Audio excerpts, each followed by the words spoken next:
Welcome to the world of Marissa Marchand channel.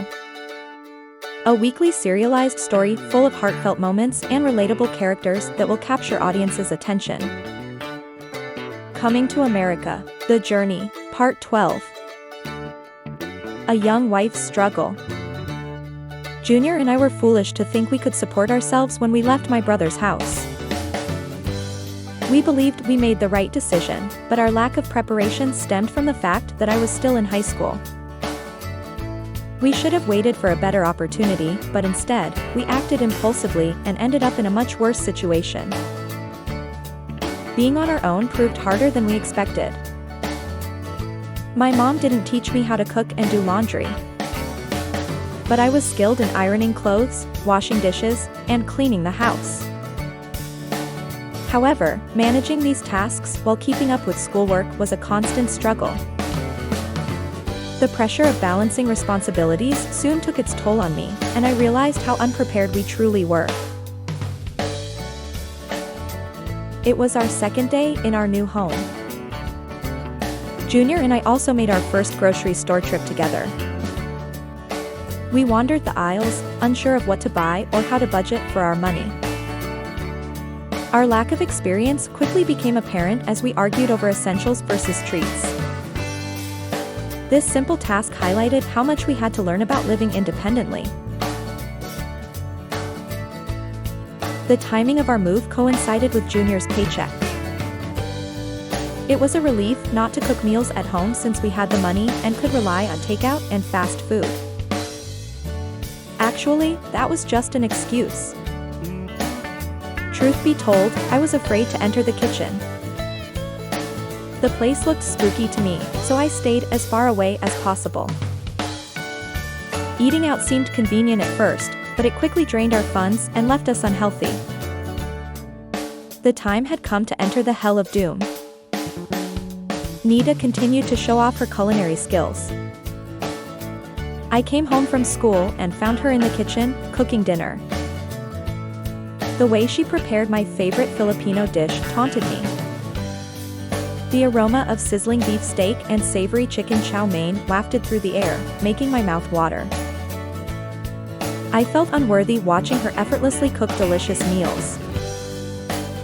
Her confidence in the kitchen highlighted my shortcomings as if she reminded me of everything I didn't know. Each meal she prepared showed how much I still had to learn and how far I was from self-reliance. Almost as if she were mocking me. Nita set the table and turned on the TV while waiting for her husband to return from work. I noticed that she was a different person than when we lived at Ven's house. In my opinion, she wanted to prove her superiority to me. However, seeing their food on the table made my stomach growl, and I wished I could join them for dinner. I sighed in frustration. It was my turn to use the kitchen, and I was nervous. I had never cooked a meal by myself before, and the pressure of getting it right weighed heavily on me. I gathered the ingredients borrowed from Nita's pantry and realized I had no idea how to combine them in my meat. I stood there, staring at the assortment of spices, feeling overwhelmed by their potential, yet completely lost in their purpose. The kitchen felt foreign and intimidating, but I knew I had to start somewhere.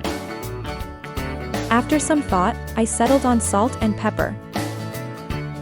I sliced some pork, sprinkled salt and pepper, added some oil, and threw it into the pan. The sizzling sound was satisfying, and the aroma filled the kitchen, giving me a sense of accomplishment. Good job, Marissa, I told myself. While the pork was frying, I cooked rice. I had never done it before, so I didn't know how much water to use. I tried my best, but the top remained undercooked. Hoping it would somehow improve the situation, I sprinkled some salt on top of the lid, thinking it might soak through and salvage the rice. However, the bottom burned to a crisp while the top remained crunchy and undercooked. I added more water, and the rice overflowed in the cooker, creating a sticky mess all over the counter. My sister Tessie, who had a gift for cooking and genius in the kitchen, came to mind. She could make anything taste delicious. I wish I had her skills. If only I had paid more attention to her techniques, I wouldn't feel so lost now. My pride kept me from calling her or Mom. My goal was to prove that I could succeed on my own.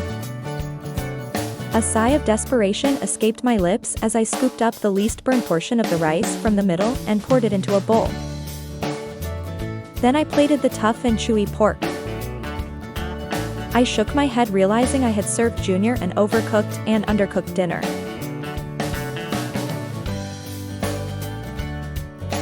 It was far from perfection, but it was edible, hopefully. Junior and Nita's husband came home just in time as I set the food on the table.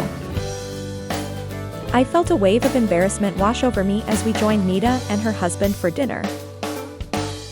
Their meal was delicious based on their delighted expressions. The contrast between their perfectly prepared dishes and my failed cooking attempts was obvious. I prayed Junior wouldn't notice or say anything rash about the hard rock pork or the bitter rice I made. My cheeks flushed red as I sat quietly. The pork was so tough that it felt like chewing on leather, and each bite of rice crunched unpleasantly between my teeth. I tried to wash it down with some water, but it was no use. I couldn't force myself to swallow. Even a dog wouldn't eat it. I looked at Junior, hoping he would ignore my culinary disaster. Junior took a bite and smiled, complimenting the dish unexpectedly. "I love the unique texture," he said, easing the tension. However, I knew Junior was being kind, trying not to embarrass me in front of Nita and her husband. I knew Junior would prefer Nita's food to what I made. It was just a gentlemanly gesture not to hurt my feelings. Junior and I didn't finish our meal and left the table unhappy. The first meal I prepared at home was a complete failure. I tried, but cooking wasn't my strong suit. I served Junior chicken, beef, and pork with the usual salt and pepper seasoning. That was our daily meal. Although they were as hard as rocks, Junior didn't mind, so I kept making them. I would be lying if I said I didn't feel guilty about serving Junior bad food. I knew I had to do better. Watching Nita navigate the kitchen with ease made me jealous. Her dishes were always a delicious balance of flavors. Deep down, I wished I could capture even a fraction of her culinary magic to transform our monotonous meals into something delightful. Nita did not like sharing her recipes with me, but I pestered her every day to tell me her cooking secrets. To keep me quiet, she only gave me one tip: marinate the meat in soy sauce and lemon juice before cooking. Surprisingly, this simple flavor enhanced the otherwise bland and tough meat, and we finally had a decent meal. For that alone, I felt victorious. Tune in next week to see how this exciting story continues from Marissa Marchand channel. Please check out my channel trailer video to learn more about the exciting content you can expect from my channel. Your support means the world to me. I write young adult, new adult, and middle grade fiction. For more information about my work, visit marissamarchand.com. Don't forget to watch my other videos. Thank you.